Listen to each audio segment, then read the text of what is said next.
Hi guys, welcome to AVKS Academy. So when you're talking about general science it plays an active role, it plays a key role in the case of your CAPF examinations.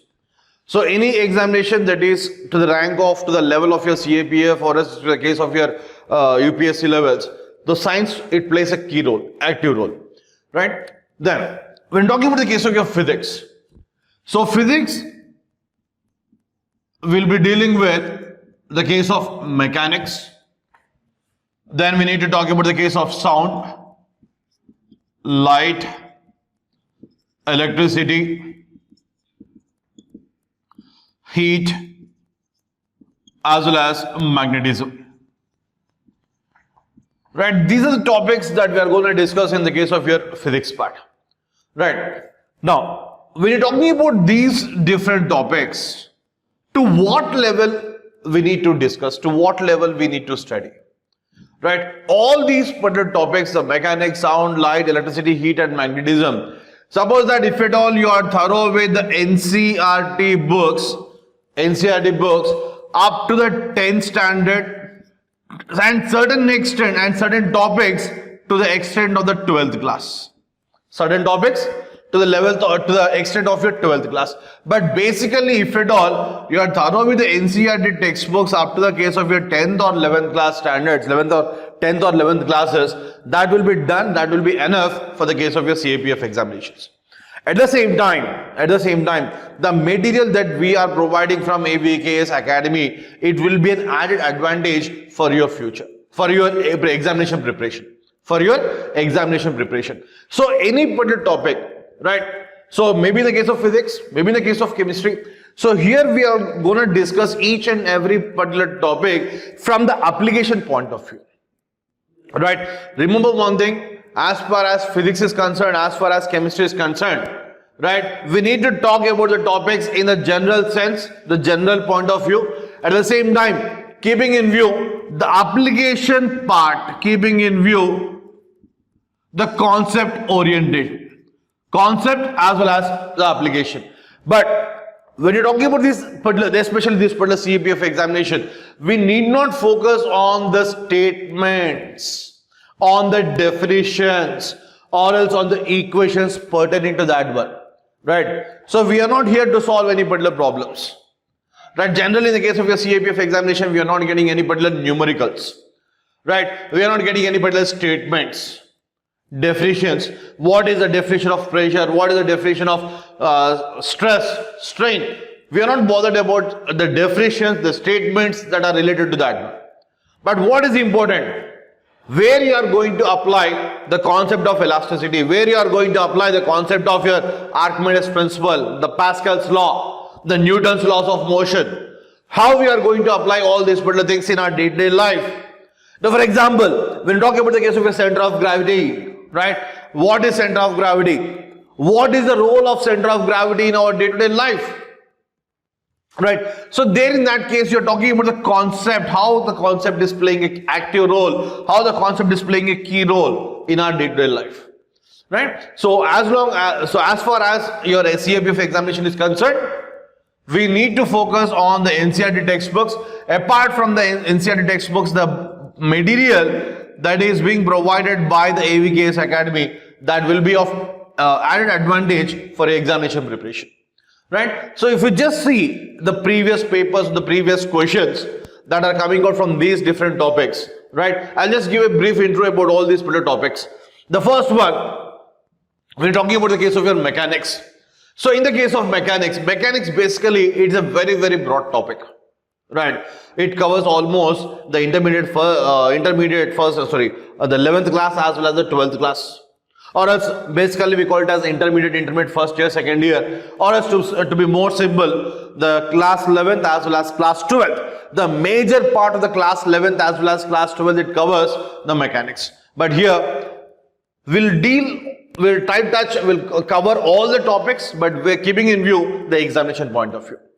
Right? So when talking about the case of mechanics, in the case of mechanics, first we'll start with the case of units. Right? What are units? What are physical quantities?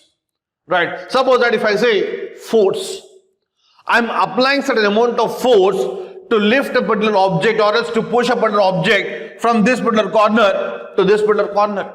How much force you are applying? A force of 5 newtons, a force of 10 newtons, 20 newtons. But to describe that particular force, we are using some term, newtons. What is the amount of pressure that I need to apply on the wall to push it, right? Maybe around 20 pascals or 30 pascals. Pascals is again in unit. What is the area of this particular room? You say that 100 meters square is a unit, right? So here we need to talk about some units, the units of some physical quantities, right? Which we are using them in our day-to-day life. And at the same time, so in the case of your mechanics, we need to talk about the case of your kinematics. So when talking about the case of kinematics, we talk about initial velocity, we talk about final velocity, right? When an object is moving from point A to point B, right? What are the changes that come across when it is moving from point A to point B? Whether the object is starting from rest or whether the object is already in motion. If it is in motion, what is the initial velocity? At the point B, if the object is coming to rest, right? For well and good. Starting from velocity, starting from motion, it is coming to rest at this particular point. Or else, if it is starting from rest at the point B, what is the velocity of the object? Right? That's all related to kinematics. So in the case of kinematics, when you're talking about the case of kinematics, we do not discuss the cause for the motion of an object. The cause is not specified here. The cause is not described here. Why the object is moving, we don't know. Why the object is coming to rest, we don't know. But what we are supposed to calculate is when the object is moving from point A to point B, right? What is the velocity? What is the acceleration? What is the time taken to move from point A to point B? All those things will be considering in the case of your kinematics. At the same time, an object which you're throwing upwards, an object which is dropped, right? So for an object which is moving downwards, for an object which is rising upwards, what is the amount of acceleration that is being acting on that particular object? Right? So all these things at the same time, an object which is moving in a path like this particular path we call it as a parabolic path. Parabolic path. Right? When an object is moving in a parabolic path, what are the changes that it comes across? Right? All these things will come across in the case of your kinematics. Then at the same time, we talk about the case of fluid mechanics. So in the case of fluid mechanics, you're talking about fluids. So what is a fluid? Any particular material, right? Any particular state of matter which can move from one point to other point, that is what you're calling it as a fluid. For example, when talking about the case of matter, right? Matter generally, we classify this into 3 different types: solids, liquids, as well as gases. That is what you have read in your school level. But as far as the modern science is concerned, when talking about the case of matter, we classify matter into solid state, liquid state, gaseous state, Bose-Einstein state, at the same time the plasma state. The 5 different types of matter, but here we're talking only about 2. Out of these, we are talking only 3 here, right? Out of these 3, if we consider liquids as well as gases, liquids can move from one point to other point, gases can move from one point to other point, that is what you call it as fluid. Anything which can move from one point to other point on its own, right? That is known as fluids, right? And that particular study of that particular fluids is what is known as fluid mechanics. So in the case of fluid mechanics, we need to talk about the case of your Archimedes principle, the Pascal's law, Pascal's law, right? At the same time, we talk about the case of your surface tension, we talk about the case of your viscosity, right? All those things come under the case of your fluid mechanics.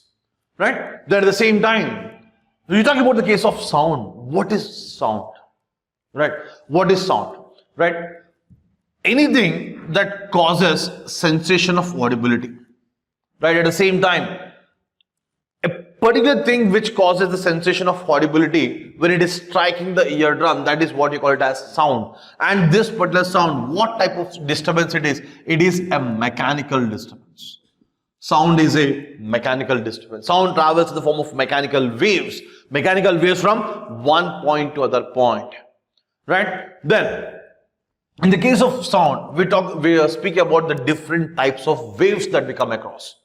Now, when talking about the case of waves, we have got the transverse waves, we have got the longitudinal waves, we have got the stationary waves, right? Progressive waves, the different types of waves. Each and every wave has got its own components. We call it as the characteristics of waves. Each and every wave has got its own characteristics.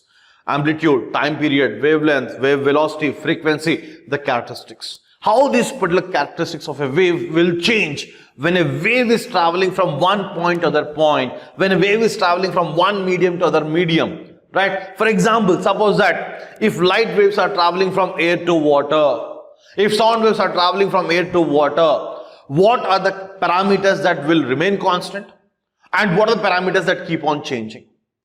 Right? Will the amplitude change? Will the time period change? Frequency, wavelength, wave velocity. Out of these particular 5 factors, which factor will change when a wave is propagating from one medium to other medium? At the same time, right, here we talk about the different types of sounds. You're talking about the case of your infrasonics. You're talking about the case of your audible sound, ultrasonics. Now, this particular classification of sound into ultrasonics, infrasonics, audible sound is purely based on one particular thing called as the frequency of sound. Called as the frequency of sound. At the same time, we talk about the case of your resonance. We talk about the intensity of sound. All these things we will be speaking in the case of your sound. Then, when we talk about the case of light, which is the most important one from the examination point of view, for any particular competitive examination point of view, generally we expect more number of questions from the case of light. Right? For example, when talking about the case of light, we need to focus on all the properties of light.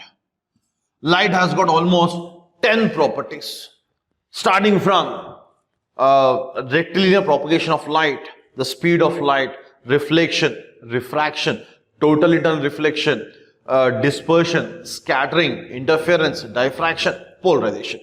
10 different properties. We need to focus on all the 10 properties. And what are the applications or else what are the consequences of each and every particular property of light in our day-to-day life?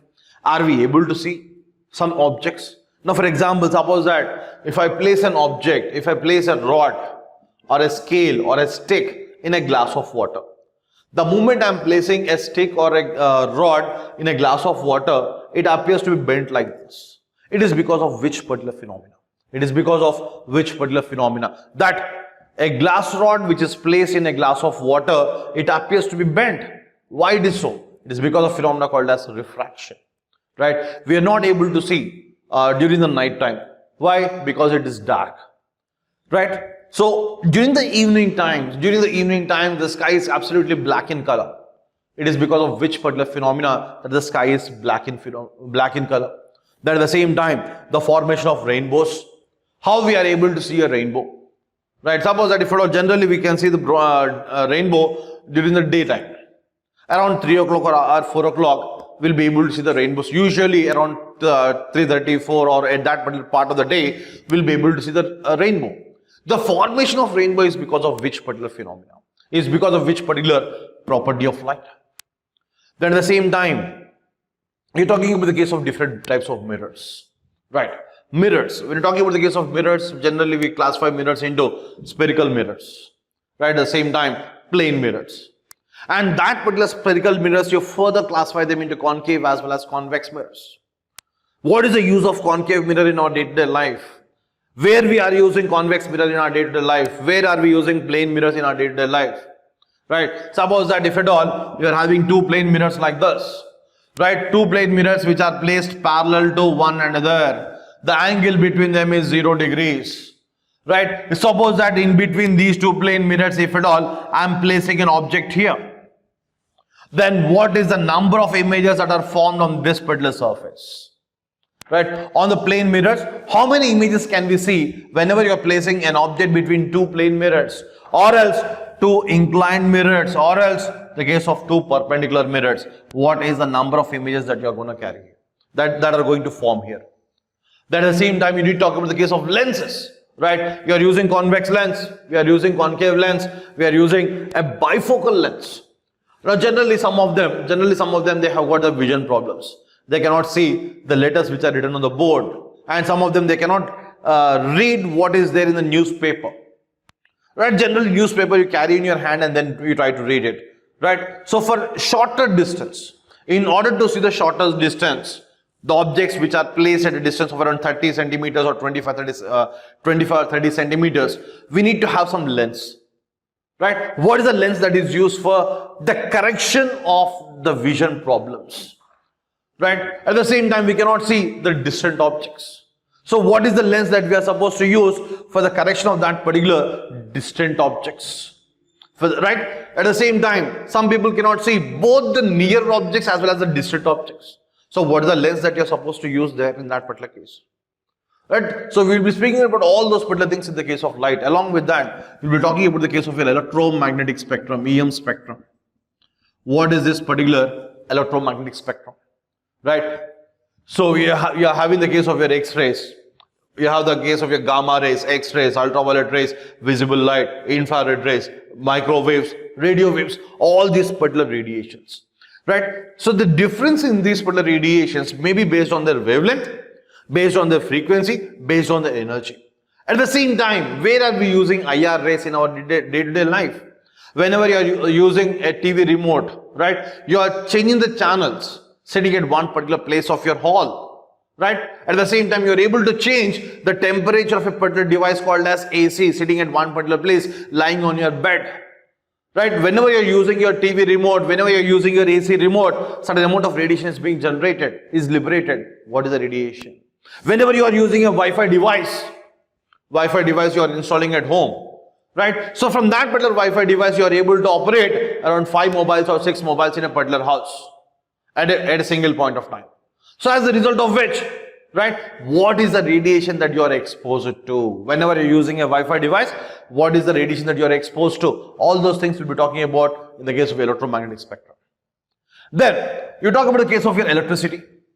So when talking about the case of electricity, generally we say AC as well as DC, right, alternating current as well as the direct current. But what are the different types of electricity? We call it as the static electricity and then current electricity. What is the difference between static as well as current electricity? And what are the major differences between AC and DC? How you classify AC and DC based on what factors? Which one is used for domestic transmission? The transmission of electricity from the places like your Nagarjuna Sagar, Srisalam power projects, or as the case of your Bakranangal projects, any particular multi-purpose projects where you are able to generate hydroelectricity. Right? At the same time, from thermal power stations, how we are able to transform, how we are able to transmit electricity from different parts of the country to different places. Right? So what are the types of transformers that we are having? Step-up transformer, step-down transformer. You're talking about the case of your ammeters, voltmeters, galvanometers. How can you convert a galvanometer to ammeter? How can you convert a galvanometer to voltmeter? Right? What is a shunt? All these things we're talking about in the case of your electricity. At the same time, you need to talk about the case of your conductors. What are conductors? What are semiconductors? At the same time, what are insulators? Now, when talking about the case of your semiconductors, you're talking about Zener diode. What is a Zener diode? Where we are using Zener diode, right? So you need to talk about the conductors, semiconductors, and then the case of your insulators. All those things, they are a part of electricity. Then you talk about the case of your heat. So when talking about the case of heat, you talk about the transmission of heat, from one place to other place, the flow of heat from one place to other place. That is what you're calling it as the transmission of heat. And that particular transmission of heat, it takes place in 3 different ways: conduction, convection, radiation. Conduction, convection, and radiation. The 3 different ways by which the transmission of heat will take place from one point to other point. Right? The transmission of heat from one point to other point by conduction, convection, radiation. What are the applications of conduction? What are the applications of convection, radiation? Suppose that on a particular, I'm having a cup of tea. Right? These are 2 cups of teas. Both are having at the same temperature of around 60 degrees centigrade, or suppose. Right? Suppose that if one of the teacup is placed on a table like this, both these teacups are placed on 2 different tables. One table is made of iron, and one table is made of wood or else the case of plastic. Right. After certain amount of time, after some amount of time, maybe after 5 minutes or maybe after 10 minutes, the tea which is present in these particular containers, nothing but your cups, will get cooled down. Right. So in this particular phenomena, in this particular case, the transmission of heat is because of which phenomena? In this particular case, the transmission of heat is because of which particular phenomena? Right. Here, since it is a metallic substance, iron, it is a metallic substance. Wood is considered as an insulator, is a thermal insulator. So that is the reason why here the transmission of heat is because of radiation phenomena, or as the case of a convection phenomena. Right? Convection because the hot air is rising upwards. And radiation because the heat is exchanged from outside system to inside system. And here in this particular case, it is because of conduction, convection as well as radiation, because of metallic contact between the two different objects. Right? At the same time, you talk about the expansion of solids, you talk about the case of your expansion of liquids, anomalous expansion of water, right? And the water is expanding. When water expands, when water contracts. So generally, whenever we heat any particular substance, it undergoes expansion rate. But water exhibits a special property. Whenever you are heating water from 0 degrees centigrade to 4 degrees centigrade, whenever you are heating water from 0 degrees centigrade to 4 degrees centigrade, it undergoes contraction. It undergoes contraction. This particular peculiar behavior of water, that is known as anomalous expansion of water. That is known as anomalous expansion of water. Right? At the same time, at 4 degrees centigrade, water has got minimum volume, maximum density. Minimum volume, maximum density. At the same time, we need to talk about the difference in the case of heat as well as temperature. What is heat? What is temperature? The differences between heat and temperature. That's what we'll be discussing in the case of heat. And coming to the case of magnetism, it's a very simple topic. In the case of magnetism, we'll talk about the different types of magnets. You're talking about the case of your diamagnets, paramagnetism, paramagnetism, ferromagnetism. Right? Which magnet is stronger? Artificial magnet is stronger? Or else, the case of natural magnet, which magnet is stronger? Right? You talk about the case of your dipoles, what are dipoles, what is pole strength, what is permeability, what is susceptibility, right? You come across all these terms in the case of your magnetism. But see, whether you're talking about the case of light, heat, sound or any particular topic, so these particular topics as per your CABF preparation, you need to focus up to your 10th class NCERT textbooks. That will be done. When you're talking about the case of your all these topics, so you read, you prepare up to the case of your 10th class, that will be done. Right?